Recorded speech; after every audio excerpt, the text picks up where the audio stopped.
YouTube channel stock trading technique पर आपका हार्दिक स्वागत करता हूं। दोस्तों, आज निफ्टी ने एक वॉलेटाइल सेशन कह सकते हैं, अच्छा बड़ा वॉलेटाइल सेशन कंप्लीट किया।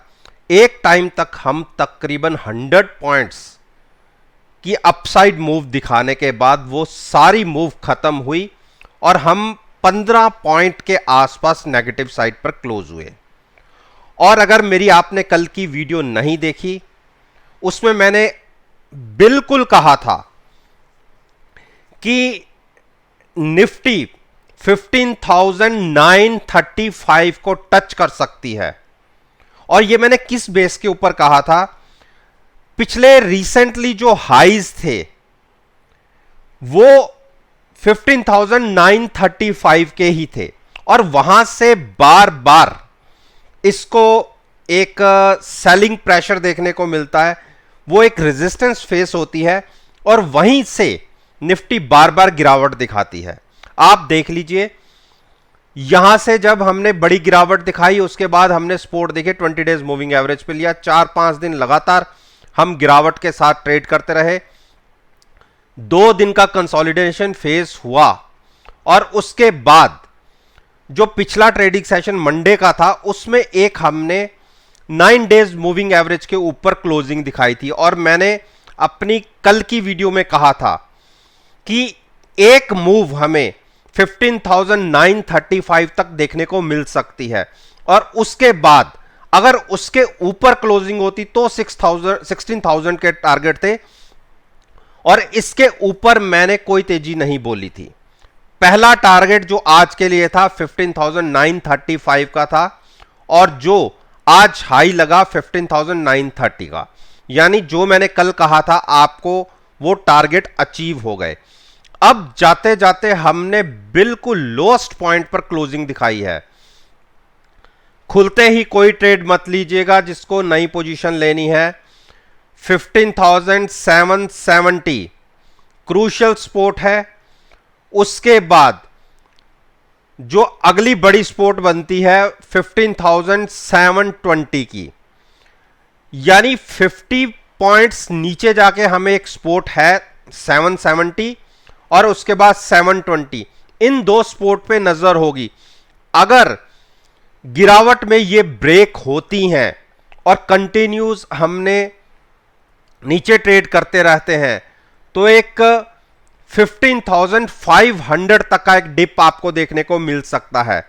देखिए, पहली नजर हमारी होगी 15,770 के नीचे ट्रेडिंग होने पर, तब शॉर्ट पोजीशन ली जा सकती है at the money call buy करके।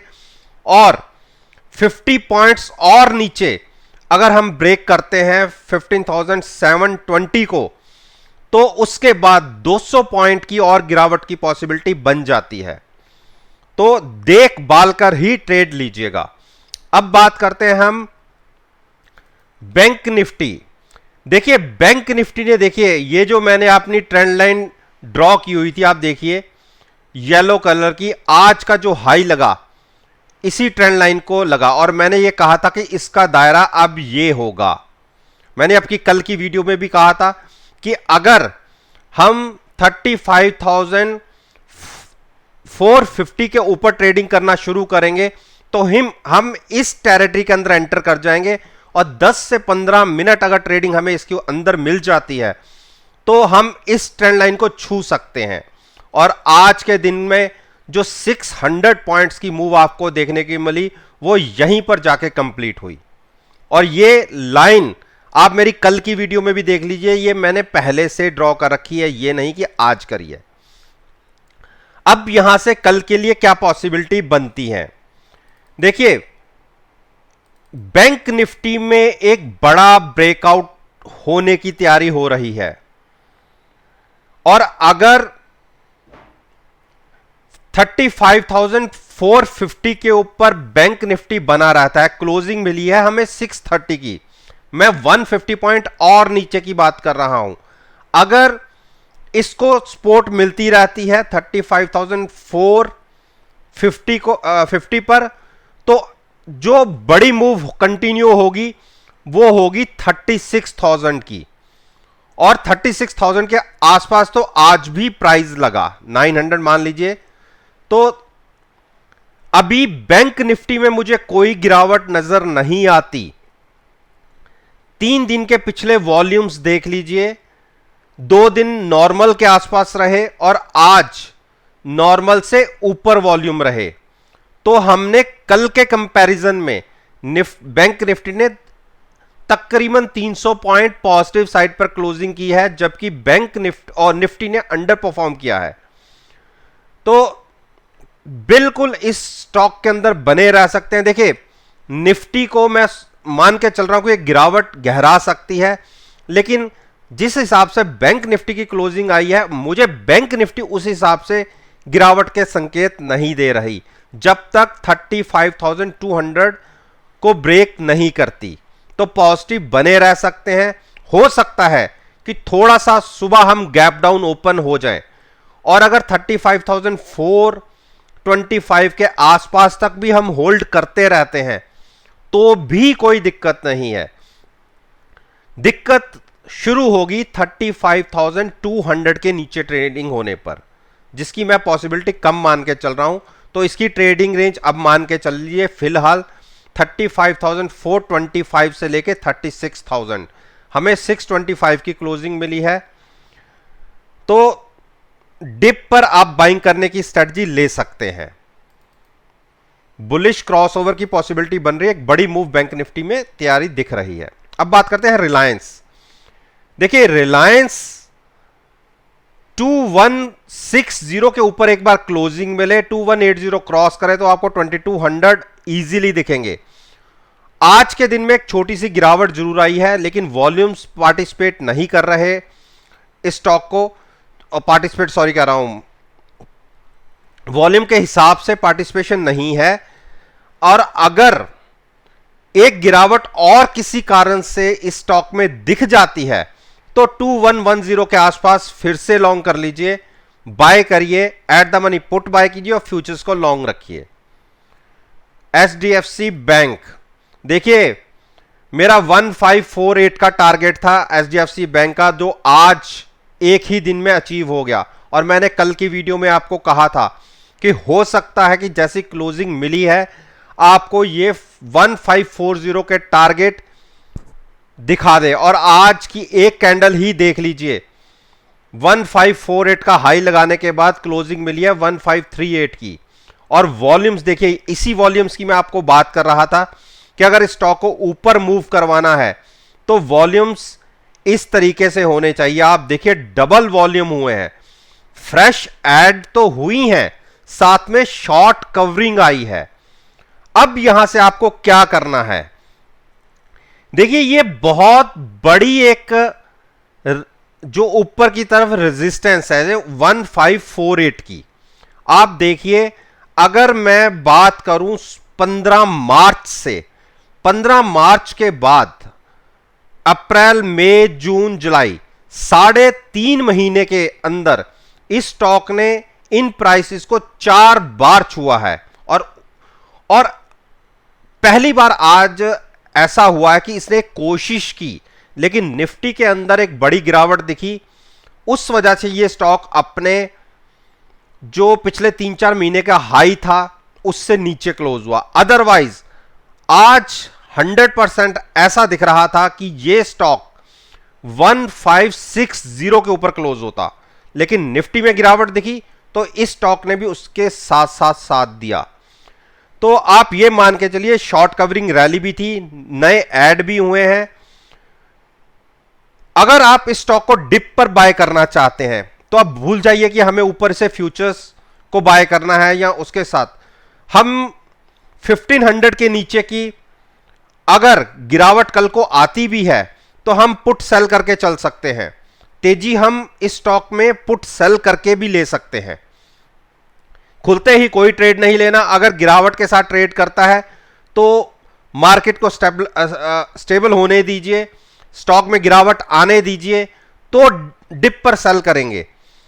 लेकिन आज की कैंडल फॉर्मेशन के हिसाब से मुझे नहीं लगता कि एचडीएफसी बैंक गिरावट दिखाएगा। हां, इसको क्रॉस होने में दिक्कत जरूर होगी 1548 को, लेकिन गिरावट की पॉसिबिलिटी काफी कम लग रही है। तो जो पुट सेल करके ट्रेड नहीं करना चाहते, वेट कर ले, हो सकता है कि थोड़ी सी मूव दिखाने के बाद डिप मिल जाए तो हम वहां पे एंटर करें, थोड़ा सा तब तक के लिए वेट कर लीजिए। इंडस बैंक ने भी 102530 के मेरे टारगेट अचीव कर दिए हैं, और हमने तो बहुत नीचे से स्टॉक को बाय किया हुआ था। तो अब जिसको नया ट्रेड लेना है, एक बुलिश क्रॉसओवर हो चुका है, तो बिल्कुल जिसने यहां से भी ट्रेड लेना है वो लॉन्ग साइड पर रह सकता है। 1030 के आसपास की क्लोजिंग मिली है।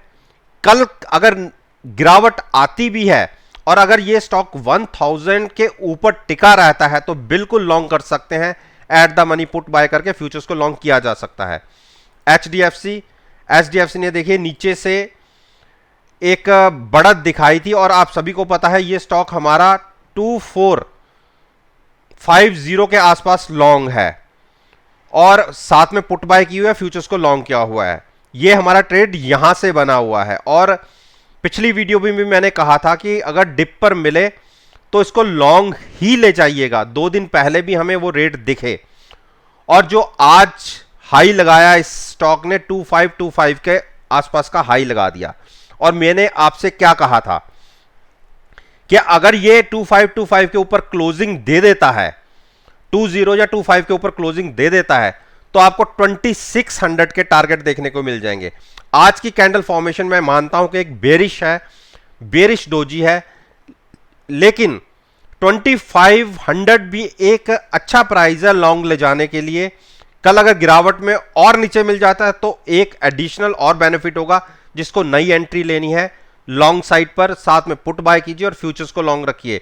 2520 या 25 के ऊपर क्लोजिंग आने पर 100 पॉइंट्स की एक मूव ये स्टॉक दिखा सकता है, तो बिल्कुल डिप पर बाय कीजिए। कोटक महिंद्रा बैंक को आप देखिए, क्या बढ़िया मूव हमें इस कोटक महिंद्रा बैंक ने दिखाई है। और आप सभी जानते हैं कि हमारी 1730 पर पोजीशन लॉन्ग साइड पर बनी हुई है, साथ में हमने पुट बाय कर रखी थी। उसके बाद ये स्टॉक ने तकरीबन 1710 तक के लो भी दिखा दिए, लेकिन हमें घबराहट इसलिए नहीं थी क्योंकि हमारे पास पुट थी, हम टोटली हेज थे। हमें वेट केवल वॉल्यूम्स का कर रहे थे कि किस दिन इस स्टॉक्स में वॉल्यूम बढ़ेंगे और ये एक बड़ी मूव दिखाएगा। और आप देख लीजिए, नॉर्मल से आज वॉल्यूम ज्यादा है, जबकि मार्केट ने अपने हाई से तकरीबन 120 पॉइंट्स की गिरावट दिखाई है, और ये स्टॉक जहां खुला वहीं से हायर साइड पर क्लोजिंग दिखाई है। अब तो हम इसमें अच्छे प्रॉफिट में आ गए हैं। देखिए, मुझे वेट है 1775 क्रॉस होने का। जहां स्टॉक ने 1775 क्रॉस किया, उसके बाद 50 to 60 पॉइंट्स इस स्टॉक में बहुत तेजी से आपको देखने को मिलेंगे। शॉर्ट कवरिंग रैली भी आ सकती है और नए भी ऐड होंगे, तो बिल्कुल पोजीशन में बने रहे। जिन्होंने पोजीशन नीचे से ले रखी है, नई पोजीशन अब जो ऐड करना चाहता है इस स्टॉक के अंदर, एक बार 1775 के ऊपर क्लोजिंग मिल जाए तो ऐड कीजिएगा, थोड़ा सा वेट कर लीजिएगा। आईसीआईसीआई बैंक में हमने लॉन्ग जाने की कल बात करी थी कि कल की क्लोजिंग मिली थी हमें 647 के आसपास, और मैंने कहा था कि 645 की पुट 45 के आसपास की eight the money put buy करके आप फ्यूचर्स को लॉन्ग करने की स्ट्रेटजी ले सकते हैं। आप देखिए, सुबह हम जहां खुले वहां से वन साइडेड मूव, और आज हमने 655 तक के भी टारगेट दिखा दिए थे। मेरा टारगेट 665, 655 और 660 का था, जिसमें से पहला टारगेट आज अचीव हो गया। अब कल के लिए क्या करना है, देखिए, जिसको नई एंट्री लेनी है वो 640 के आसपास ले। अगर गिरावट आती है तो वहां पर ऐड करे, यहां पर थोड़ा सा वेट कर ले। एक्सिस बैंक ने एक बेरिश डोजी क्रिएट की है, और कल की क्लोजिंग से थोड़ी सी नीचे क्लोज मिली है। तो हमें यहां से करना क्या है, देखिए, वैसे तो स्टॉक ने एक बुलिश क्रॉसओवर दिया हुआ है, ये तो मार्केट के साथ इसने एक मूव दिखाई है, लेकिन फिर भी कल किसी कारण से गिरावट आ भी जाती है तो 755 और 745 के बीच में लॉन्ग किया जा सकता है। At the money put buy करिए और फ्यूचर्स को लॉन्ग रखिए। और जिन्होंने 745 पर पोजीशन बनाई हुई थी वो अभी लॉन्ग अपनी पोजीशन को एज इट इज रखे। अभी भी हम अच्छे प्रॉफिट में बैठे हुए हैं। एसबीआई ने एक ऊपर के लेवल से, देखिए 440 के मेरे टारगेट थे। मेरे कल की वीडियो में मैंने आपसे क्या कहा था कि 440 के आसपास प्राइस जा सकता है और 438.30 का हाई लगा, ऑलमोस्ट हमारा टारगेट अचीव हो गया। और अब हमें बाय कहां करना है? बाय हमें करना है 423 के नीचे, और 423 के नीचे जहां आप कंफर्टेबल हो वहां पर लॉन्ग कीजिएगा। थोड़ा सा वेट कर लीजिएगा, हो सकता है कि थोड़ी सी गिरावट आपको दिख जाए। 420 एक सुटेबल प्राइस होगा लॉन्ग साइड जाने के लिए। तो वहां पर अगर जब आप पोजीशन बनाएं तो पोजीशन को हेज जरूर कीजिएगा, साथ फ्यूचर्स को लॉन्ग कीजिएगा और eight the money put buy कीजिएगा। मैं यहां से 10 से 15 पॉइंट नीचे की बात कर रहा हूं। 430 की क्लोजिंग मिली है, 420 के आसपास आप लॉन्ग ले जा सकते हैं। तो दोस्तों, ये मैंने निफ्टी इंडेक्स, बैंक निफ्टी और दोनों इंडेक्स के जो फाइनेंशियल सेक्टर्स के स्टॉक्स हैं उसके ऊपर मैंने अपना ये ओपिनियन इस वीडियो के माध्यम से आपके साथ शेयर किया है। और मेरा ये मानना है कि अगर मेरी इस वीडियो को आप 7 जुलाई के सेशन के साथ कंपेयर करेंगे, चाहे आप चलती मार्केट में करें या मार्केट क्लोज होने के बाद करें, आपको बहुत अच्छे प्रॉफिटेबल रिजल्ट्स देखने को मिलेंगे। कल की वीडियो को, रिजल्ट्स को एनालाइज करना चाहते हैं, डिस्क्रिप्शन बॉक्स में वीडियो है, उसको देखिए और आज के सेशन के साथ कंपेयर कर लीजिएगा। और यकीन मानिए आप मायूस नहीं होंगे। अगर आप समझते हैं कि इस वीडियो से आपको कोई इंफॉर्मेशन मिली है तो मेरे साथ मेरे YouTube चैनल पर जुड़िए, उसे सब्सक्राइब कीजिए और साथ में बेल आइकन का बटन प्रेस करना मत भूलिएगा। इस बात के साथ मैं आपसे विदा लेता हूं और एक नई वीडियो के साथ फिर से आपके सामने आऊंगा। तब